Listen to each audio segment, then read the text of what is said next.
Hello, I'm Anthony. I want to give you my latest take on the analog versus digital debate as far as guitar is concerned.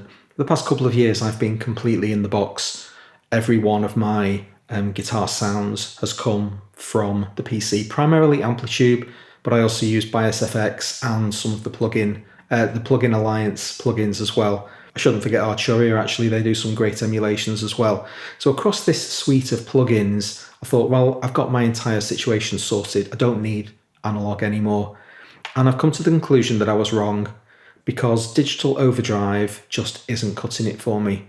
That problem's been particularly highlighted by virtue of me getting this beautiful thing back.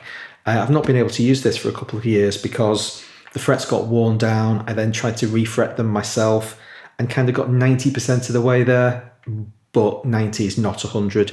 So I've had to give this to a professional to refret. Now that I've got it back, and this is it's always been my favorite guitar from a tonal perspective. I have an Ibanez JS1000, which is better to play, but this sounds better. The problem with this Strat is that it really, really, really wants this pedal right there. The Boss CS2 compressor is otherworldly when combined with this guitar. And so I had these two problems that I had to face. Firstly, I was unhappy with the overdrive sound coming out of my digital effects. Secondly, I really wanted to hook up the CS2 with my Strat. And so this is the solution I've come up with.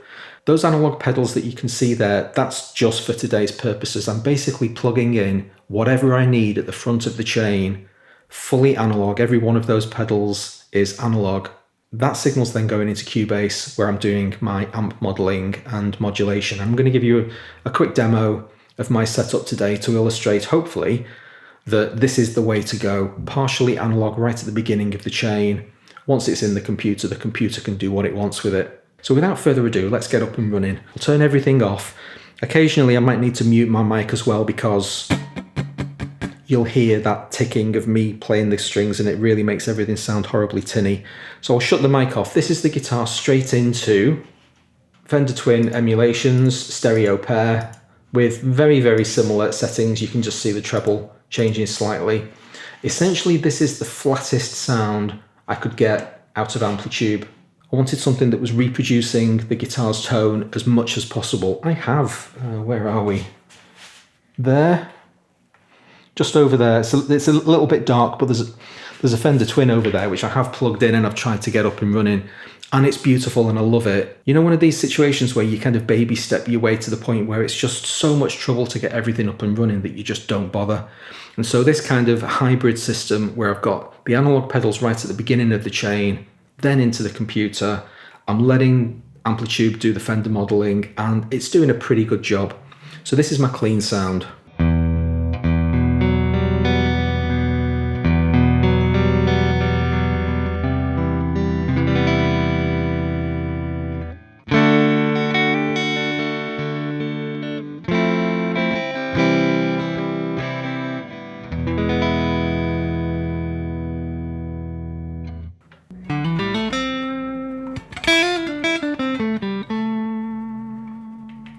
The compressor, however, makes everything so much better.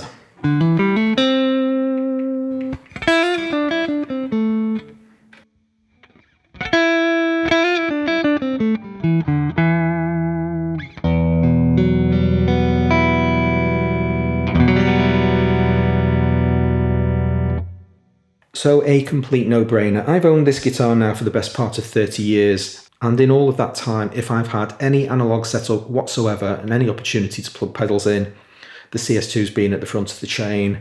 Absolutely, without question, it's on 100% of the time. Now that's completely opposite to when I'm playing my JS1000, where that CS2 does not work at all. The humbuckers, the more powerful guitar, the Ibanez guitar, just doesn't like that CS2 and they sound horrible together. The Strat, however,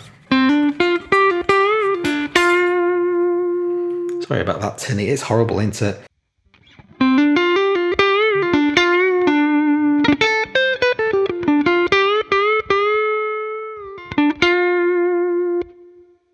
Now let's talk about the overdrive situation. That's what we're really here to discuss today. I've tried to emulate as much as possible a 1-for-1 equivalence between the digital and analog. This is not going to work at all.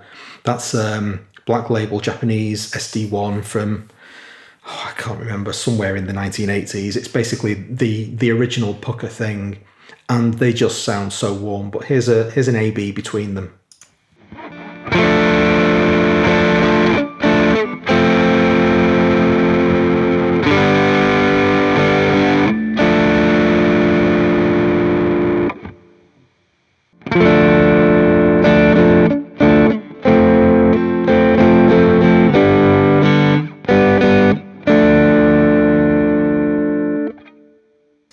They are so far away from equivalent, it's laughable. I knew I'd get that wrong. It didn't hide me. That's the overdrive coming out of the amplitube. I'll mute my mic as well.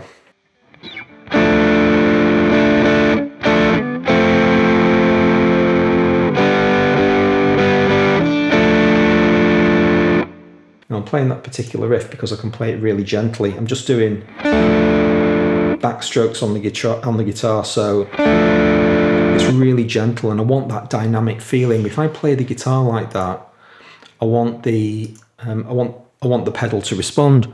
So I get to choose when I'm playing the analog version how much of that punch I give. It's got a huge dynamic range. I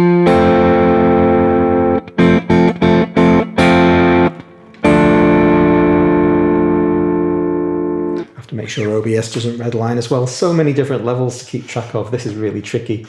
So that's the fundamental issue I've got.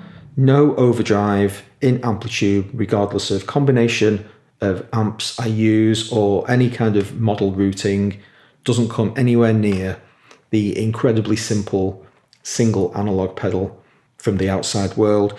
That situation is made even worse by the fact that the OD2 sat right next to it is my favourite overdrive sound of all time. It's really gentle, far more so than the SD2, which frankly is a bit honky, but it still sounds great even with that said. Here's the OD2.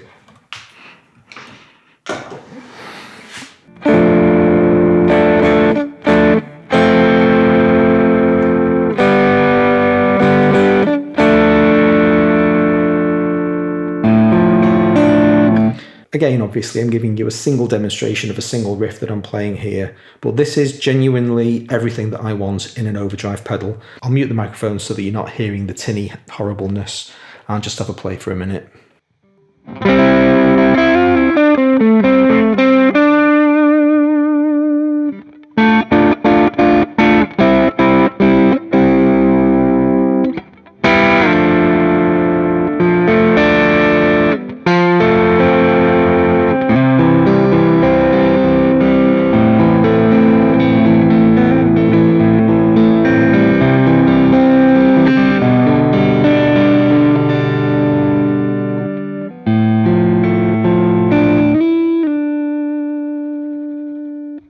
It's just so warm. It's completely insane. I've not played that pedal for maybe a couple of years. I'll have to go back through my old videos to find out how long it is since I've used analog pedals.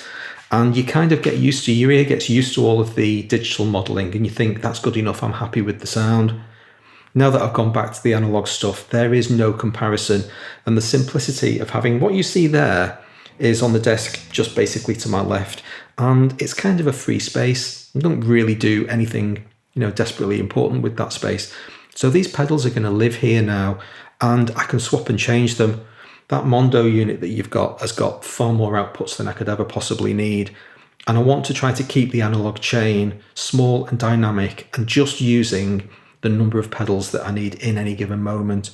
Now I've added the blues driver in just to give you an extra demo of one more kind of analog sound. This time a little bit more bite, a little bit more crunch. So as you can probably see, there's a white lead on this. This is Monty Allen's modded BD2, and it's quite tasty.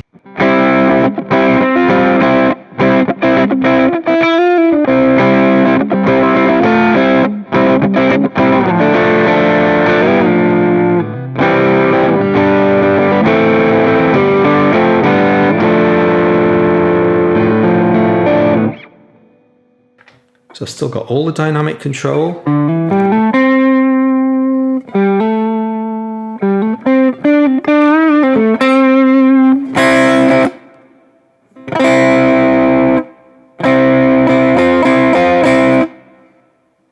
couple of points that are really important to bear in mind when you're working with analog. Firstly, make sure your signal chain is nice and hot all of the time. I used to be obsessed with trying to make sure that the same signal going in is the signal coming out. That's no longer the case. As long as I've discovered that basically Boss pedals themselves can handle any amount of signal. You can throw anything at them and they just handle it. It's kind of miraculous. I'm not exactly sure how it all works. But when it gets to the Focusrite, you need to make sure that that doesn't clip. Just make sure that doesn't peak.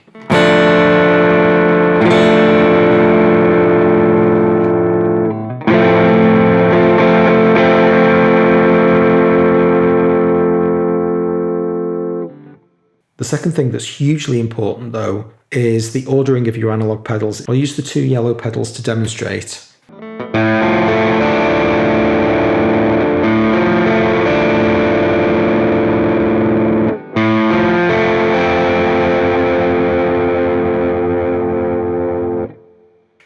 Beautiful overtones, rich, thick, creamy harmonics. Now I'll swap those 2 pedals around.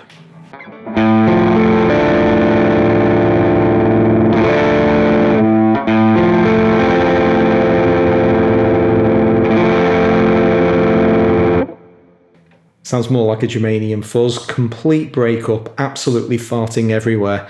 Now, I'm not even saying that's a bad sound. You might think that that's the better of the 2 Overdrive sounds. It's not, however, the one that I want on a common basis. I want far more control. The first one had all of the richness of the harmonics. It was working beautifully. Those 2 pedals, the OD and the SD, do not sit well together. Those particular pedals, for my tastes, don't sit well together in this configuration. They have to be the other way around. And this basically means infinite fun, because now every time you come to play with your analog pedals, you set them up in a new configuration and see what you've got. On a different day, I might want that sound, and I might actually write a piece of music dependent entirely on that sound, and I'll use it there and then. And this takes me on to the final point. If you're going to use analog pedals, you need to have far more forethought about what you're going to do, unless you want to take pictures of your setup so that you can reproduce all of the controls exactly. This isn't the beautiful digital world where you get to save a preset and reload it identically next time round. If I'm going to record something with those pedals using this guitar sound,